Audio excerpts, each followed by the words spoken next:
Welcome to Varahi coaching channel. Juki machine oil ట్యాంక్ని కనీసం 6 నెలలకు ఒకసారైనా దాన్ని క్లీన్ చేసుకోవాలి, ఆయిల్ని కూడా మార్చుకోవాలి. అది ఎలాగో ఈ వీడియోలో చూద్దాము. ఫస్ట్ వచ్చేసి మనం స్టిచ్చింగ్ చేస్తున్నప్పుడు బ్లౌజ్లో కుట్టినప్పుడు కటింగ్ చేస్తాం కదా, ఆ డస్ట్ అంతా దీంట్లో పడిపోతుంది.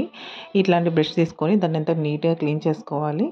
ఆయిల్లో కూడా కొంచెం డస్ట్ అనేది ఉంటుంది కాబట్టి దాన్ని కూడా కొంచెం మీద అంతా క్లీన్ అయితే వేసుకోవాలి. చూసిండ్రా ఎంత డార్క్ అయిపోయింది ఆయిల్ అంతా.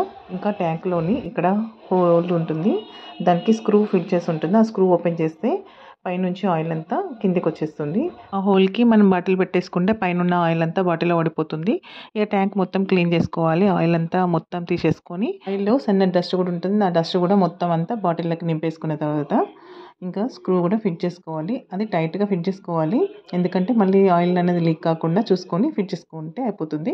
తీసుకొని ట్యాంక్ మొత్తం నీట్గా తుడుచుకోవాలి, కొంచెం కూడా డస్ట్ లేకుండా అలా తుడుచుకొని తర్వాత ఇంకా స్పంజ్ ఉంటే స్పంజ్ కూడా నేనైతే అది ఇది 2 యూజ్ చేసిన. ఈ ఆయిల్ బాటిల్ అయితే లీటర్ బాటిల్, ఈ లీటర్ బాటిల్ మొత్తం పోసుకోవాలి. మిషన్ ఎక్కువ రోజులు నడవాలన్నా, పార్ట్స్ కూడా బాగుండాలన్నా కానీ మిషన్కి ఆయిలింగ్ చేయడం చాలా ముఖ్యము. అలాగే మిషన్ని డైలీ నీట్గా తుడుచుకోవడము, అలా నీట్గా ఉంచుకోవడం కూడా మంచిది. ఈ వీడియో మీకు నచ్చినట్లయితే లైక్ చేయండి, షేర్ చేయండి, ఇంకా సబ్స్క్రైబ్ చేయడం మర్చిపోకండి.